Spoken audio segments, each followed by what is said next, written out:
Man, bad luck with streaming today. Guys, this is about three, I guess. My stream is keep freezing up on me. Um, so we're gonna continue reading Second King. We're on chapter 4 here. I think my stream broke off at like I don't even know where my stream broke off. I think it was around chapter what was it? Maybe it was like chapter 1 or 2, but I'm not gonna go back to that. I'm just gonna continue reading, y'all. I'm just gonna keep reading. Um, Yeah, I don't know what's happening with my stream. I don't know if it's probably my computer.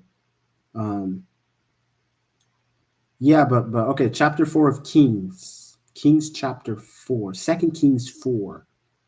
We're gonna try hopefully we can go to chapter 11. Hopefully there's not a part 4, a part 5, a part hopefully there's just a part 1, 2, and 3. But even part 1, 2, and 3 brings confusion. That's why I just want to do one stream, right? Because there's a specific reading for each day, and I want to be able to do that in just one go. But unfortunately, it seems like today is not that day. Um, but yeah, with maybe I should stop bickering and let's get into chapter 4 of Second Kings.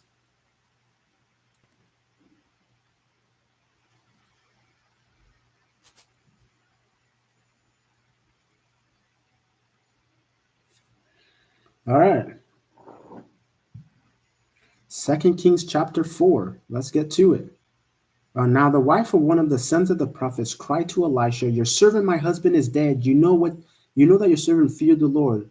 Um, but the creditor has come to take my 2 children to be his slaves." And Elisha said to her, "What shall I do for you to tell me? Um, what have you in the house?" And she said, "Your servant has nothing in the house except a jar of oil." Then he said, "Go outside, borrow vessels from all your neighbors, empty vessels and not too few. Then um, go in and shut the door behind you and yourself and your sons, and pour into all these vessels. And when one is full, set it aside." So she went from him and shut the door behind herself and her sons. And as she poured, they brought the vessels to her. When the vessels were full, she said to her son, "Bring me another vessel." Actually, is there a way I can edit this into?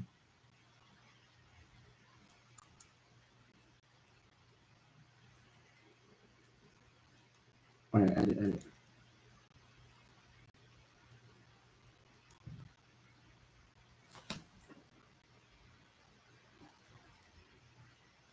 Good.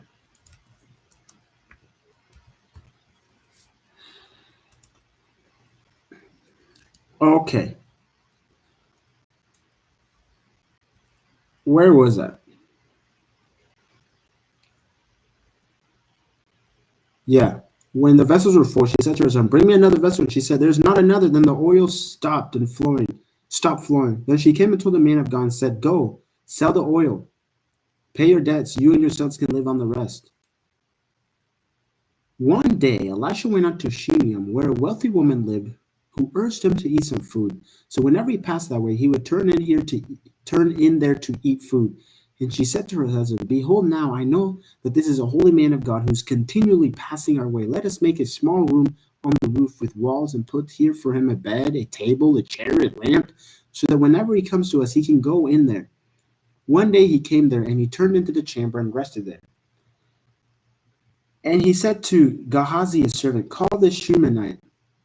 When he had called her, she stood before him, and he said to him, "Say now to her, see, you have taken all this trouble from us. What is it to be done for you? Would you have a word spoken on your behalf to the king or to the commander of the army?" She answered, "I dwell among my own people." And he said, "What is there to be done for her?" Gehazi answered, "Well, she has no son, and her husband is old." He said, "Call her." And when he had called her, she stood in the doorway, and he said, "At this season, about the next time year, you shall embrace his son." So,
Okay. Okay, so that's it for that. Um, the 8 and 11 according to the word of the Lord.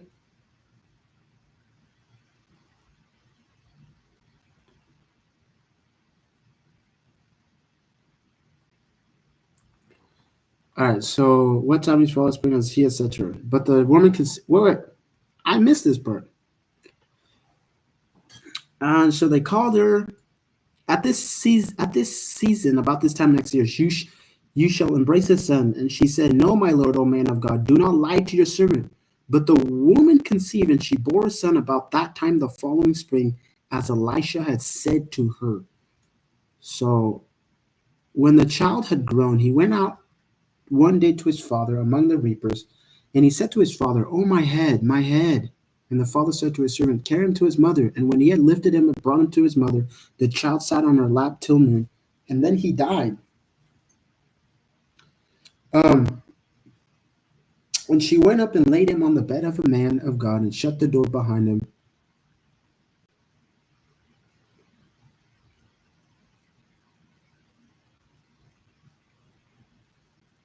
And she went up and laid him on the bed of the man of God and shut the door behind him and went out. Then she called to her husband, um, to her husband.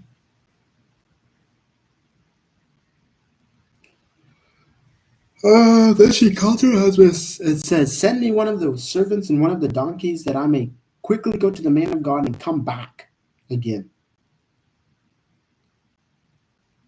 And he said, Why will you go to him today? It is neither new moon nor Sabbath. She said, All is well. Then she saddled the donkey and where was I?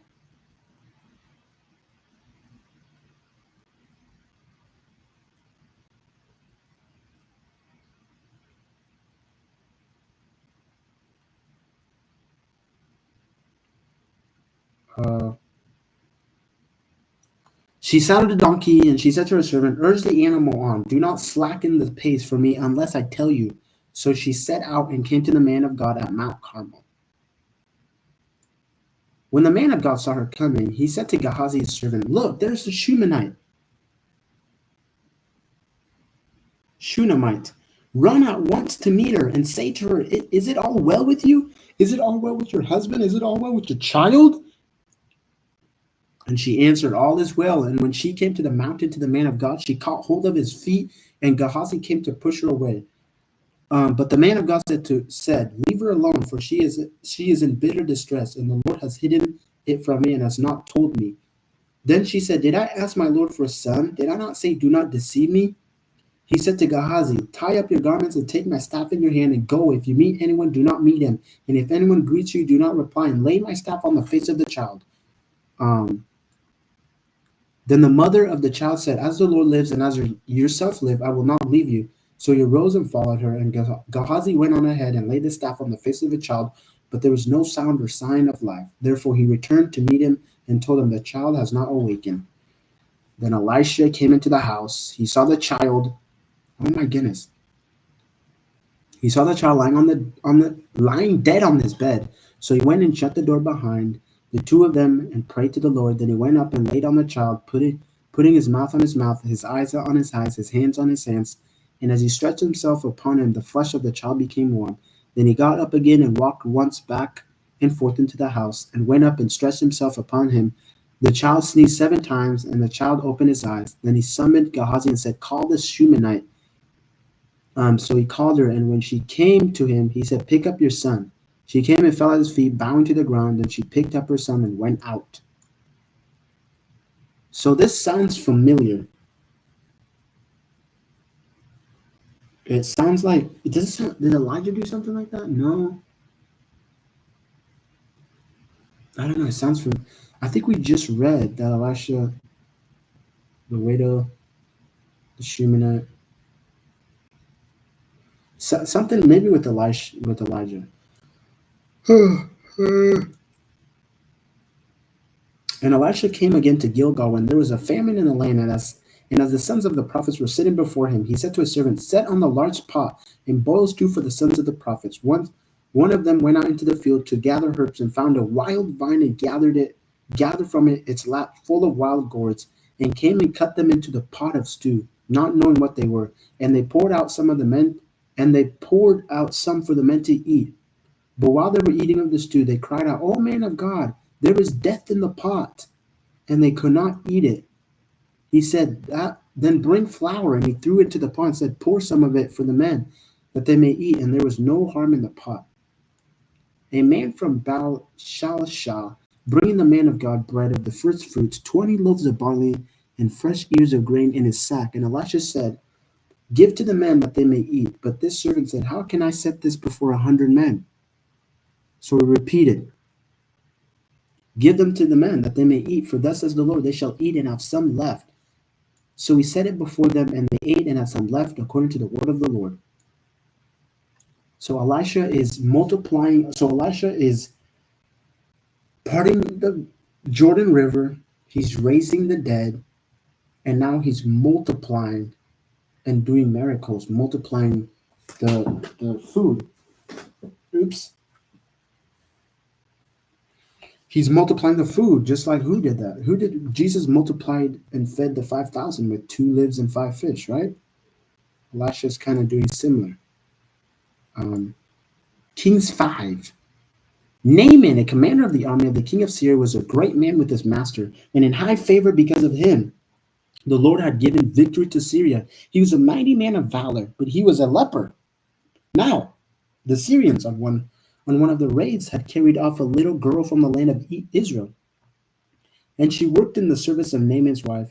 She said to her mistress, would that my Lord were with the prophet who is in Samaria, he would cure him of his leprosy. So Naaman went in and told his Lord, thus and so spoke the girl from the land of Israel. And the king of Syria said, go now, and I will send a letter to the king of Israel.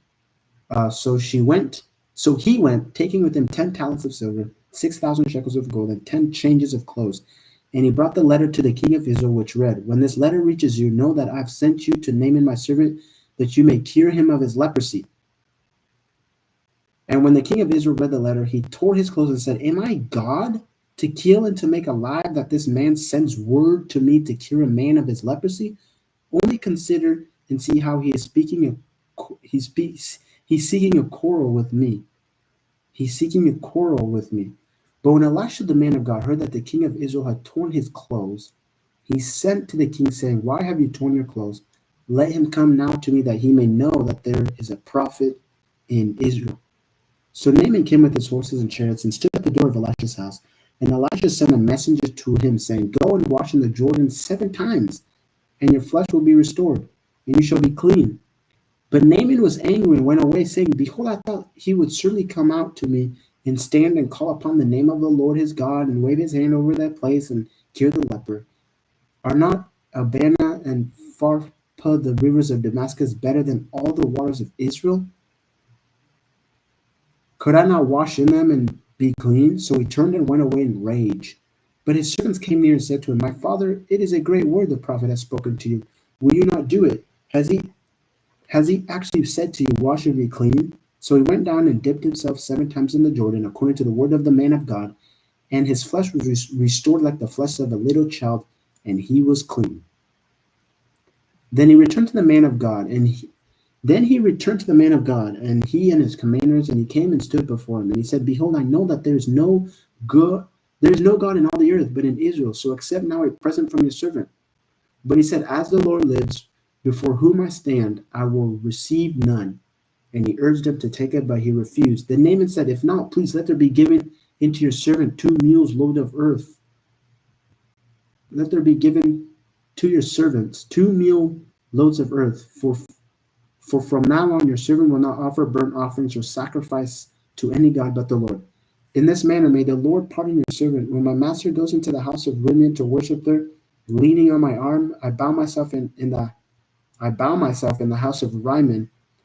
When I bow myself in the house of Rimmon, the Lord pardon your servant in his manner. He has said to him, go in peace. He said to him, go in peace. But when Naaman had gone from him a short distance, Gehazi, the servant of Elisha, the man of God, said, "See, my master has spared this Naaman the Syrian. I'm not accepting from his hand what he brought. As the Lord lives, I will run after him and get something from him." So Gehazi followed Naaman, and Naaman saw someone running after him. He got down from the church to meet him and said, "Is it all well?" And he said, "All is well. My master has sent to me, saying, there have just now come to me from the hill country of Ephraim 2 men of the sons of the prophets. Please give them a talent of silver and 2 changes of clothing."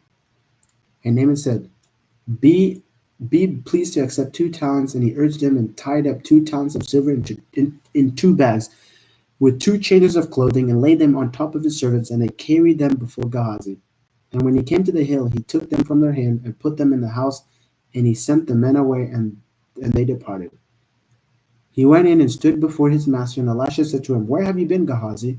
He said, "Your servant went nowhere." But he said to him, Did not my heart go when the man turned from his chariot to meet you? Was it at a time to accept money and garments, olive orchards and vineyards, sheep and oxen, male servants and female servants? Therefore the leprosy of Naaman shall cling to you and to your descendants forever." So he went out of his presence a leper like snow. Sheesh. Gehazi just attracted the leprosy that Naaman had. Therefore, the leprosy of Naaman shall cling to you and to your descendants forever. Man, that's tough. Leprosy was a term for several skin diseases. All right, Leviticus 13. Y'all go read Leviticus 13, talking about talking about lepers and the defect in the. Ironically, guys, like I read First and Second Kings and First and Second Samuel. I mean, First and Second Kings and First and Second Chronicles, and now I'm going over and reading all this again.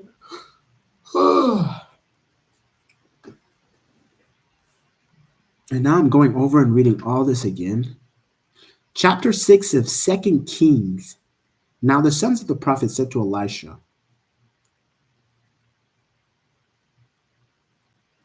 "See, the place where we dwell under your charge is too small for us. Let us go to the Jordan, and each of us get there a log, and let us make a place for us to dwell there." And he answered, "Go." And then one of them said, "Be pleased to go with your servants." And he answered, "I will go." So he went with them, and when they came to the Jordan, they cut down trees.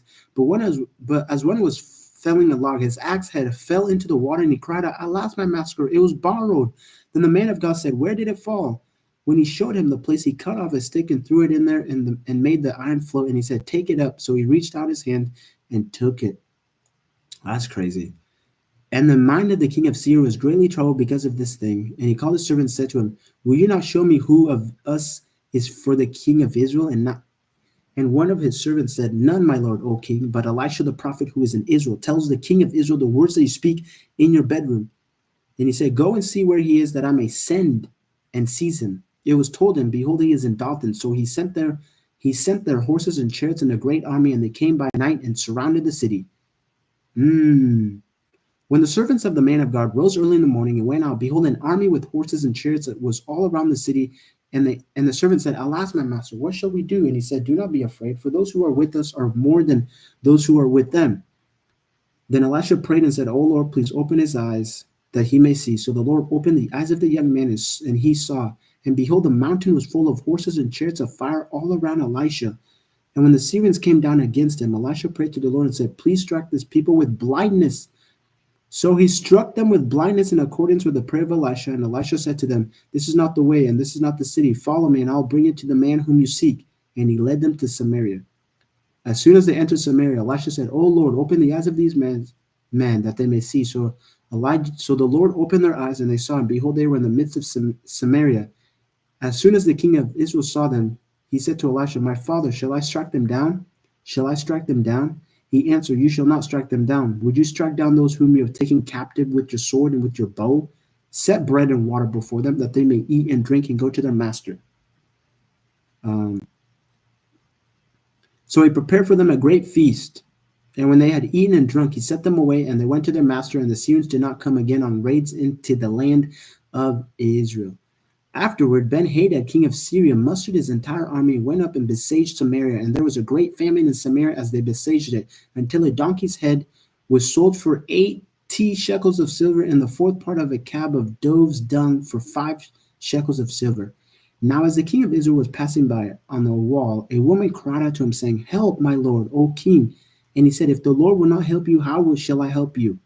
From the threshing floor or from the winepress?" And the king asked, "What is your trouble?" She answered, "This woman said to me, 'Give your son that we may eat him today, um, and we will eat my son tomorrow.'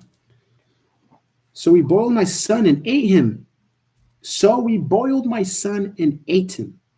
So there is cannibalism in the Bible. They're eating each other. It's because of the famine. So we boiled my son and ate him. And on the next day I said to her, "Give your son that we may eat him." But she has hidden her son. When the king heard the words of the woman, he tore his clothes. Now he was passing by on the wall, and the people looked, and behold, he had a sackcloth beneath on his body. He said, "May God do so to me, and more also, if the head of Elisha the son of Shaphat remains on his shoulders today."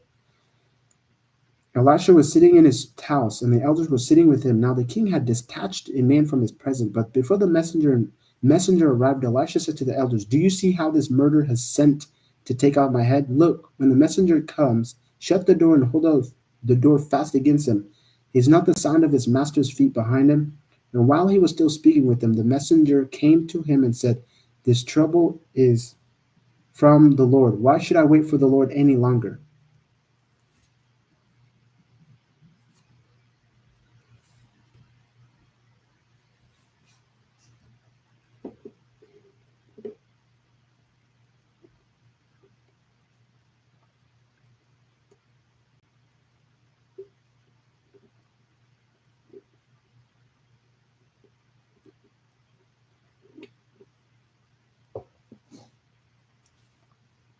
All right.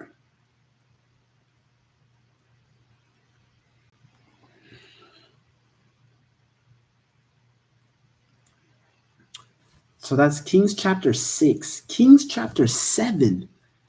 We got like 5 more chapters.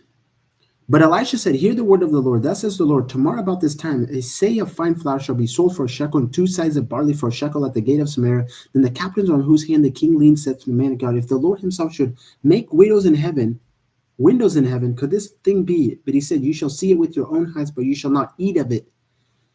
Now there were 4 men who were lepers at the entrance to the gate, and they said to one another, "Why are we sitting here until we die? If we say, 'Let us enter the city,' the famine is in the city, and we shall die there. And if we stay here, we shall die also." so now they, so now come, let us go over to the camp of the Syrians. If they spare our lives, we shall live, and if they kill us, we shall but die. So they arose at twilight to go to the camp of the Syrians. But when they came to the edge of the camp of the Syrians, behold, there was no one there. For the Lord had made the armies of the Syrians hear the sound of the chariots and the horse.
Please leave your message for 458-666-5115.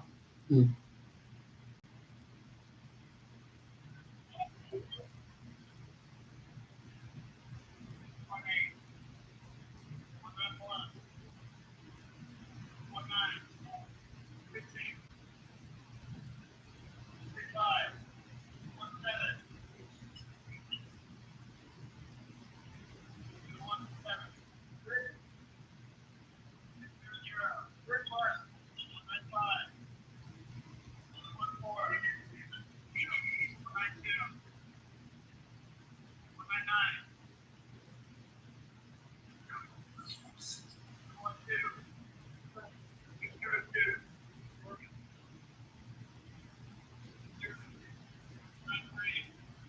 Mm.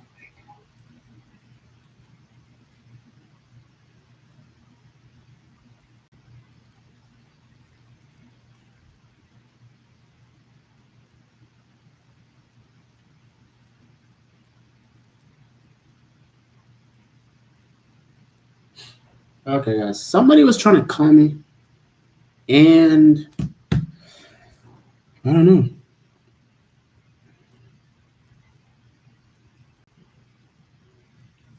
Yeah, somebody was trying to call me, but let's get back into the reading.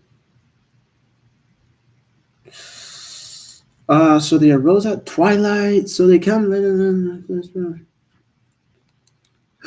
Let's just restart. Verse 3. Now there were 4 men who were lepers at the entrance of the gate, and they said to one another, "Why are we sitting here until we die? If we say, 'Let us enter the city,' the famine is in the city, and we shall die there. And if we stay here, we shall die also. So now come, let us go over to the camp of the Syrians. If they spare our lives, we shall live, and if they kill us, we shall die. We shall but die." So they arose at twilight to go to the camp of the Syrians. But when they came to the edge of the camp of the Syrians, behold, there was no one there. Hmm. There was no one there. For the Lord had made the army of the Syrians hear the sound of chariots and of horses, the sound of a great army, so that they said to one another, "Behold, the king of Israel has hired against us the king of the Hittites and the kings of Egypt to come against us." So they fled away in the twilight and abandoned their tents, their horses, their donkeys, leaving the camp as it was, and fled for their lives. And when these lepers came to the edge of the camp, they went into the tent and ate and drank, and they carried off silver and gold and clothing and went and hid themselves. Then they came back and entered another tent and carried off things from it. Um, and went and hid them. Then they said to one another, We are not doing right. This day is a We are not doing right. This day is the day of good news. If we are silent and wait until the morning light, punishment will overtake us. Now therefore come, let us go. Tell the king's household. So they came and called to the gatekeepers of the city and told them, "We came to the camp of the Syrians, and behold, there was no one to be seen or heard. There nothing but the horses tied and the donkeys tied and the tents as they were." Then the gatekeepers called out, and it was told within the king's household. And the king rose in the night and said to his servants, "I will tell you what the Syrians have done to us. They know that we are hungry. Therefore, they have gone out of the camp to hide themselves in the open country, thinking, when they come out of the city, we shall take them alive and get into the city." And one of his servants said, "Let some men take 5 of the remaining horses, seeing that those who are left here will fare like the whole multitude of Israel, who have already perished. Let us send and see." So they took 2 horsemen, and the king sent them after the army of the Syrians, saying, "Go and see." So they went after them as far as Jordan, and behold, all the way was littered with garments and equipment that the Syrians had thrown away in their haste. And the messengers returned and told the king. So there's a lot happening here. Then the people went out and plundered the camp of the Syrians. So at a sleeve of fine flour was sold for a shekel, and 2 sides of barley for a shekel, according to the word of the Lord. Now the king had appointed the captain on whose hand he leaned to have charge of the gate, and the people trampled him in the gate so that he died, as the man of God had said when the king came down to him. For when the man of God had said to the king, 2 sides of barley shall be sold for a shekel, and a side of fine flour for a shekel, about this time tomorrow in the gate of Samaria. The captain had answered the man of God, if the Lord himself shall make windows in heaven, could such a thing be?" And he said, "You shall see it with your own eyes, but you shall not eat of it." And so it happened. Mm. And so it happened to him, for the people trampled him in the gate and he died. Wow, that's terrible.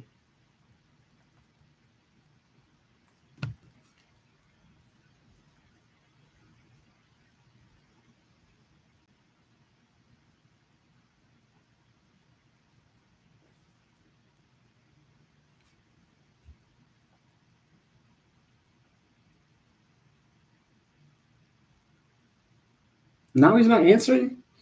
Yo, my brother is trying to call me. My brother is calling me. Ugh. But he's not answering me now. So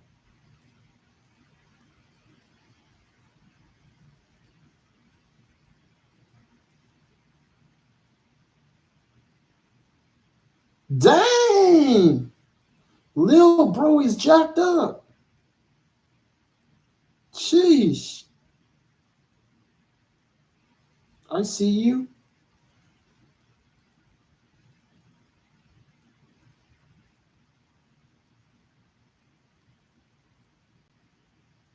I see you.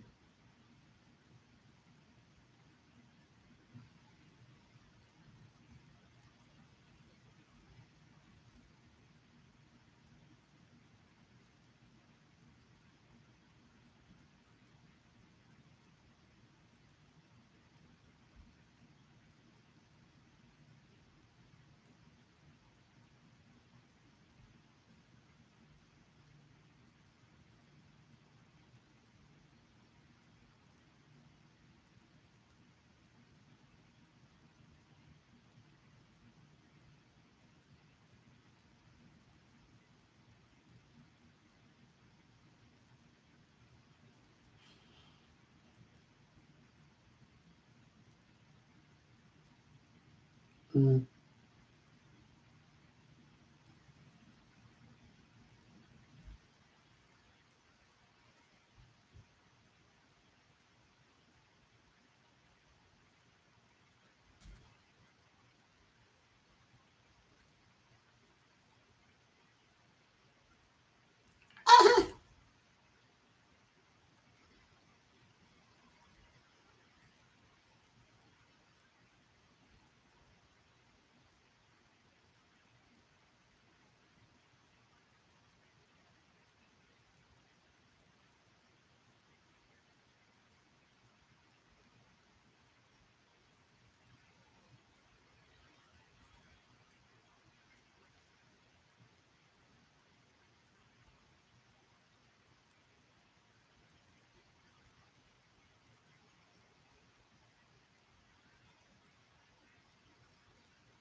okay.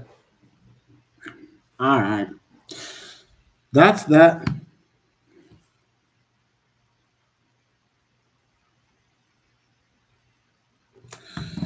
Let's keep reading. Ugh. All right. So that was chapter 7. Let's go to Kings 8. Oh, my head's kind of iffy right now. I'm reading quite a bit, y'all. This is a lot of reading for nighttime. Okay, now Elisha had said to the woman whose son he had restored to life, "Arise, depart with your household, sojourn wherever you can. For the Lord has called for a famine, and it will come upon the land for 7 years." So the woman arose and did according to the word of the man of God. She went with her household and sojourned in the land of the Philistines 7 years. And at the end of the 7 years, when the woman returned from the land of the Philistines, she went to appeal to the king for her house and her land. Now the king was talking with Gehazi, the servant of the man of God, saying, "Tell me all the great things that Elisha has done." And while he was telling the king how Elisha had restored the dead to life, behold, the woman whose son he had restored to life appealed to the king for her house and her hand, for her house and her land. And Gehazi said, "My lord, O king, there is the woman, and here is her son whom Elisha restored to life." And when the king asked the woman, she told him. So, so the king appointed an official for her, saying, "Restore all that was hers, together with all the produce of the field from the day she left the land until now." Now Elisha came to Damascus. Hadad, the king of Syria, was sick, and when it was told him, "The man of God has come here," the king said to Hazael, "Take a present with you and go to meet the man of God. Inquire of the Lord through him, saying, Shall I recover from this sickness?" So Hazael went to meet him and took a present with him, all kinds of goods of Damascus, 40 camels loads. When he came and stood before him, he said, "Your son Ben-Hadad, king of Syria, has sent me to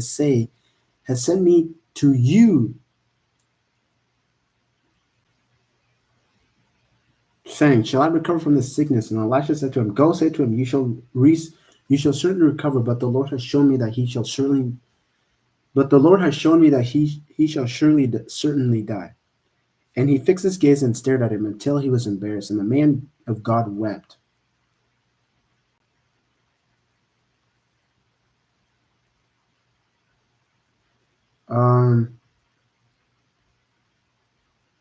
And Hazael said, "Why does my Lord weep?" He answered, "Because I know the evil that you will do to the people of Israel. You will set on fire their fortresses, you will kill their young men with the sword, and dash in pieces their little ones, and rip open their pregnant women." And Hazael said, "What is your servant? Who is but a dog that he should do this great thing?" Elisha answered, "The Lord has shown me that you are to be king over Syria." Then he departed from Elisha and came to his master, who said to him, "What did Elisha say to you?" And he answered, "He told me that you would certainly recover." But the next day he took the bedcloth and dipped it in water and spread it over his face till he died.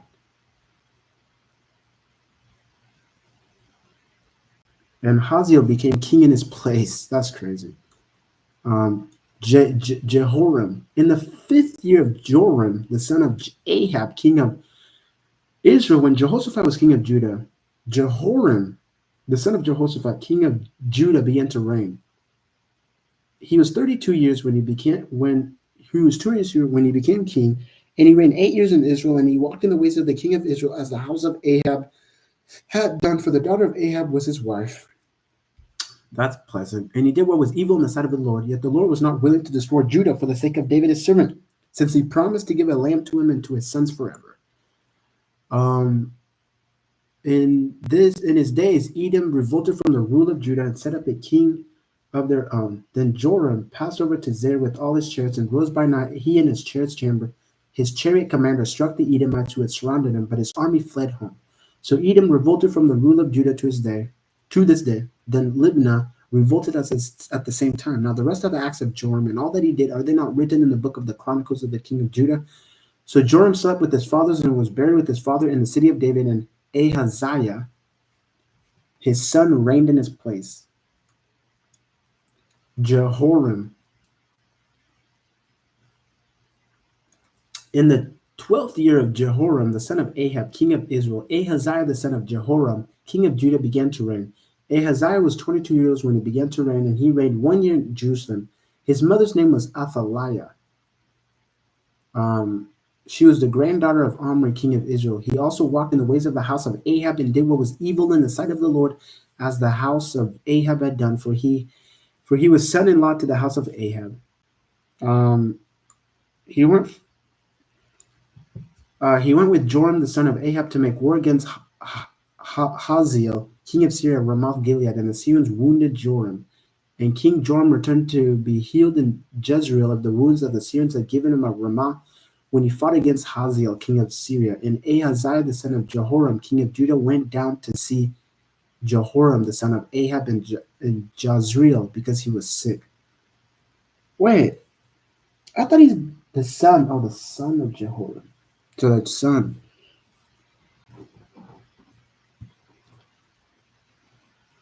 Where it says, and King Jehoram returned to be healed. There's something up with here. I thought Jehoram died.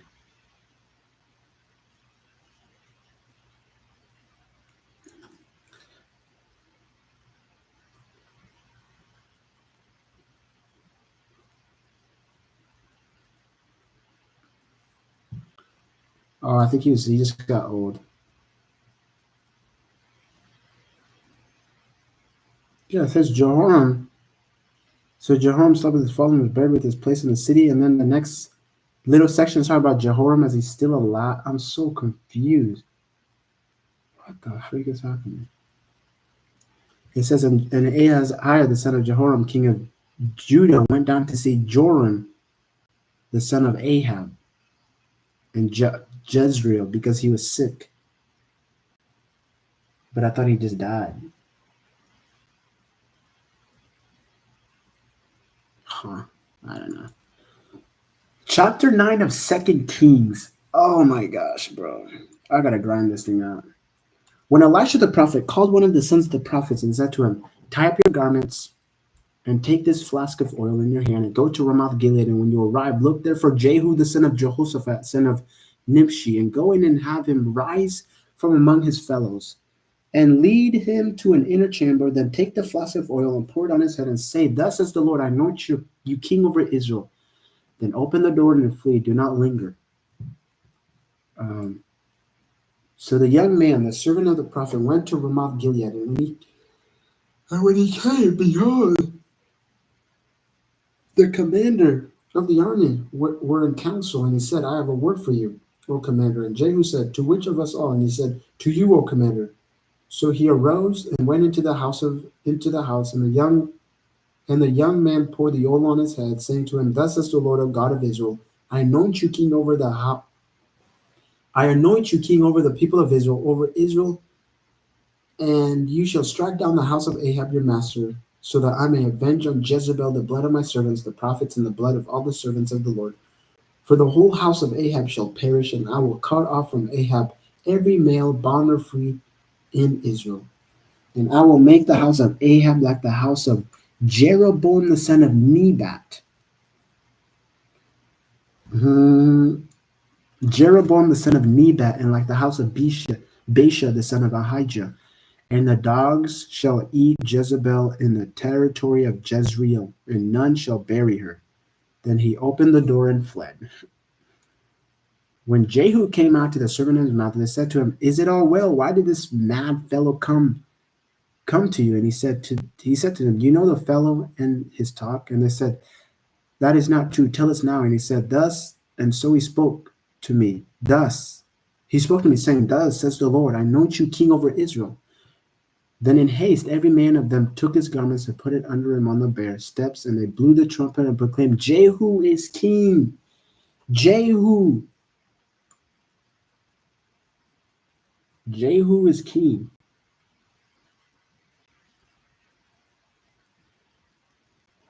Thus Jehu, the son of Jehoshaphat, the son of Nimshi, conspired against Joram. Now Joram with all Israel had been on guard at Ramoth Gilead against Hazael, king of Syria, but King Joram had returned to be healed in Jezreel of the wounds that the Syrians had given him when he fought with Hazael, king of Syria. So Jehu said, if this is your decision, then let no one slip out of the city to go and tell the news in Jezreel. Then Jehu mounted his chariots and went to Jezreel, for Joram lay there. And Ahaziah, king of Judah, had come down to visit Joram. Now the watchman was standing on the tower in Jezreel, and he saw the company of Jehu as he came, and said, I see a company. And Joram said, take a horseman and send to meet him, and let him say, is it peace? So a man on a horseback went to meet him and said, "Thus says the king, is it peace?" Question mark. And Jehu said, "What do you have to do with peace? Turn around and ride behind me." And the watchman reported, saying, "The messenger reached them, but he is not coming back." Then he sent out a second horseman, who came to them and came to them and said, "Thus the king has said, is it peace?" And Jehu answered, "What do you have to do with peace? Turn around and ride behind me." Again, the watchman reported, "He reached them, but he's not coming back." And the driver is like the driving of Jehu the son of Nishu, for he drives furiously. So Jehu is just a wild beast. Joram said, "Make ready," and they made ready his chariots. Then Joram king of Israel and Ahaziah king of Judah sent out, each in his own chariot, and went to meet Jehu, and met him at the property of Naboth the Jezreelite. And when Joram saw Jehu, he said, "Is it peace, Jehu?" He answered, "What peace can there be, so long as the whorings and the sorceries of your mother Jezebel are so many?" Then Joram reigned about and fled, saying to Ahaziah, "Treachery, O Ahaziah!" And Jehu drew his bow in his full strength, with his full strength, and shot Joram between the shoulders, so that the arrow pierced his heart and sank in his chariot. Jehu said to Bidkar, his aide, "Take him up and throw him on the plot of the ground belonging to Naboth the Jezreelite. For you and I pronounced remember when you and I rode side by side behind Ahab his father, how the Lord made his pronouncements against him? As surely as I saw yesterday the blood of Naboth and the blood of his sons, declares the Lord, I will repay you on this plot of ground. Now therefore take him up and throw him on the plot of ground in accordance with the word of the Lord." When Ahaziah, the king of Judah, saw this, he fled in the direction of Beth Hagen, and Jehu pursued him and said, "Shoot him also." And they shot him in the chariot at the ascent of Gur, which is by Iblim. And he fled to Megiddo and died there. His servants carried him in a chariot to Jerusalem and buried him in his tomb with his father in the city of David. In the 11th year of Joram the son of Ahab, Ahaziah began to reign over Judah. What? I'm so confused. Why is he saying that? He's dead. Okay. Kings is. When Jehu came to Jezreel, Jezebel heard of it, and she painted her eyes and adorned her head and looked out of the window. And as Jehu entered the gate, she said, "Is it peace, you Zimri, murder of your master?" And he lifted up his face to the window and said, "Who is on my side? Who?" 2 or 3 eunuchs looked out at him. He said, "Throw her down." So they threw her down, and some of her blood splattered on the wall and on the horses, and they trampled on her. Then he went in and ate and drank, and he said, "See now to this cursed woman and bury her, for she is a king's daughter." But when they went to bury her, they found no more of her than the skull and the feet and the palms of her hands. Oh my gosh. When they came back, told him, When they came back and told him, he said, "This is the word of the Lord, which he spoke by servant Elijah the Tishbite. In the territory of Jezreel, the dogs shall eat the flesh of Jezebel, and the corpse of Jezebel shall be as dung on the face of the field in the territory of Jezreel, so that no one can say, 'This is Jezebel.'" That is chapter 9.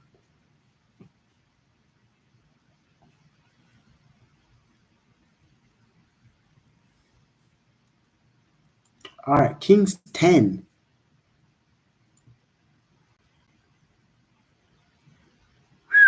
Jehu's just doing dirty work. Jehu's clearing out the Ahab's descendants. Holy moly. Now, Ahab had 70 sons in Samaria. So Jehu wrote letters and sent them to Samaria, to the rulers of the city, to the elders, and to the guardians of the sons of Ahab, saying, "Now then, as soon as this letter comes to you, see your master's sons are with you, and they're with you, chariots and horses, fortified cities also, and weapons. Select the best and fittest of your master's sons, and set them on his father's throne, and fight for your master's house." But they were exceedingly afraid and said, "Behold, the 2 kings could not stand before him. How can we stand?" So So he who was over the place and he who was over the city, together with the elders and guardians, sent to Jehu, saying, We are your servants, and we will do all that you tell us. We will not make anyone king. Do whatever is good in your eyes. Then he wrote to them a second letter, saying, If you are on my side, and if you are ready to obey me, take the heads of your master's sons, and come to me at Jezreel tomorrow at this time.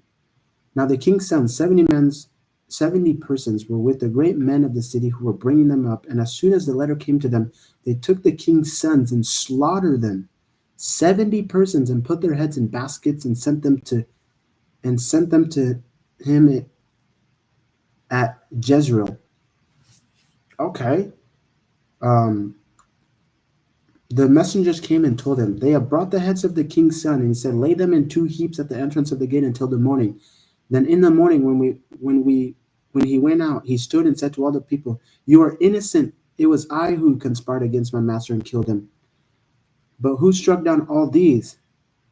Now then, there shall fall to the earth nothing of the word of the Lord which the Lord spoke concerning the house of Ahab, for the Lord has done what he said by his servant Elijah. So Jehu struck down all who remained of the house of Ahab in Jezreel, all his great men, his close friends, his priests, until he left him. Till he left him none remaining. Friends and priests? Wow. Then he set out and went to Samaria on the way. When he was at Beth Ek of the shepherds, Jehu met the relatives of Ahaziah, king of Judah, and he said, Who are you? And they answered, We are the relatives of Ahaziah, and we came down to visit the royal princes and the sons of the queen mother. He said, Take them alive.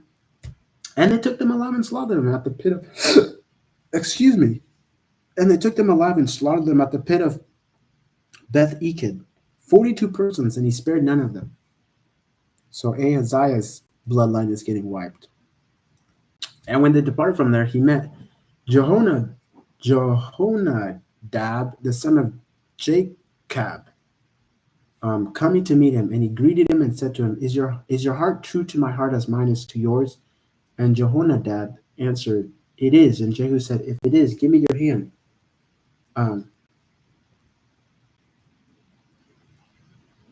So he gave out his hand, and Jehu took him up with into chariots. Wait, and Jehonadab answered, It is. And Jehu said, If it is, give me your hand. So he gave him his hands, and Jehu took him up with him into the chariot. And he said, Come with me and see my zeal for the Lord. So he had him ride in his chariots, and when he came to Samaria, he struck down all who remained to Ahab in Samaria, till he had wiped them out according to the word of the Lord that he spoke to Elijah the Tishbite. Then Jehu assembled all the people and said to them, Ahab served Baal a little, but Jehu will serve him much. Now therefore call to me all the prophets of Baal, all his worshippers, all his priests. Let none be missing, for I have a great sacrifice to offer to Baal. Whoever is missing shall not live. But Jehu did with cunning in order to destroy the worshippers of Baal. And Jehu ordered sanctify a solemn assembly for Baal. So they proclaimed it, and Jehu sent through all Israel and all the worshippers of Baal and Jehu sent through all Israel and all the worshippers of Baal came, so that there was not a man left who did not come. And they entered the house of Baal, and the house of Baal was filled from one end to the other. He said to him who was in charge of the wardrobe, Bring out the vestments for all the worshippers of Baal. So he brought out the vestments for them. Then Jehu went into the house of Baal with Jehonadab, the son of Joachim, and he said to the worshippers of Baal, Search and see that there are no servants of the Lord here among you, but only worshippers of Baal. Then they went into to offer sacrifices and burnt offerings. Now Jehu had stationed 80 men outside and said, The man who allows any of those whom I give into your hands to escape shall forfeit his life. So as soon as he made an end of the burnt offering, Jehu said to the guard and to the officers, Go in and strike them down, let not a man escape. So when they put them to the sword, the guard and the officers cast them out and went to the inner room of the house of Baal. And they brought out the pillar that was in the house of Baal and burned it. And they demolished the pillar of Baal and demolished the house of Baal and made it a latrine to this day. They made it a latrine. That's crazy. Thus Jehu wiped out Baal from Israel, but Jehu did not turn aside from the sins of Jeroboam the son of Nebat, which he made Israel to sin. That is the golden calves that were in Bethel and in Dan. And the Lord said to Jehu, because you have done not well in carrying out what is right in my eyes, and have done to the house of Ahab according to all that was in my heart, your sons of the fourth generation shall sit on the throne of Israel. But Jehu was not careful to walk in the law of the Lord, the God of Israel, with all his heart. He did not turn aside from he did not turn from the sins of Jeroboam, which made Israel to sin. So in those days, the Lord began to cut off parts of Israel. Hazael defeated them throughout the territory of Israel, from the Jordan eastward, all the land of Gilead, the Gadites and the Reubenites and the Manassites, from Arir, which is by the valley of Arnon, that is Gilead and Bashan. Now the rest of the acts of Jehu and all that he did, and all his might, are they not written in the books of the chronicles of the kings of Israel? So Jehu slept with his fathers, and they buried him in Samaria. And Jehoahaz, Jehoahaz, Jehoahaz, Jehoahaz, his son, reigned in his place. That time Jehu reigned over Israel in Samaria was 28 years. And that is it for the reading for today. Holy moly, we did it, guys. That was tough. That was rough. I'm not going to lie. That was very rough, but we managed it. We managed to do it. It was super rough, but we actually did it. Appreciate you guys for tuning in. And man, my stream, I need to figure out why my streaming keeps lagging up on me. That way I can do just one long live stream instead of doing like 20 minutes here and there. You get what I'm saying? But thank you guys for tuning in. That's it for reading today. It's June 1st, 2025, and we are 2 weeks into our reading challenge of the Old Testament, 1 month Old Testament reading challenge. We're 2 weeks into it. So we're basically halfway, right? Basically halfway. But yeah, man, I appreciate you guys for tuning in. Make sure you guys like and subscribe, and I will catch you guys in the next video. Make sure that you guys do not miss the rest of Kings. Don't miss the rest of Kings. There's a lot happening here. There's a lot of action. That will be it for today.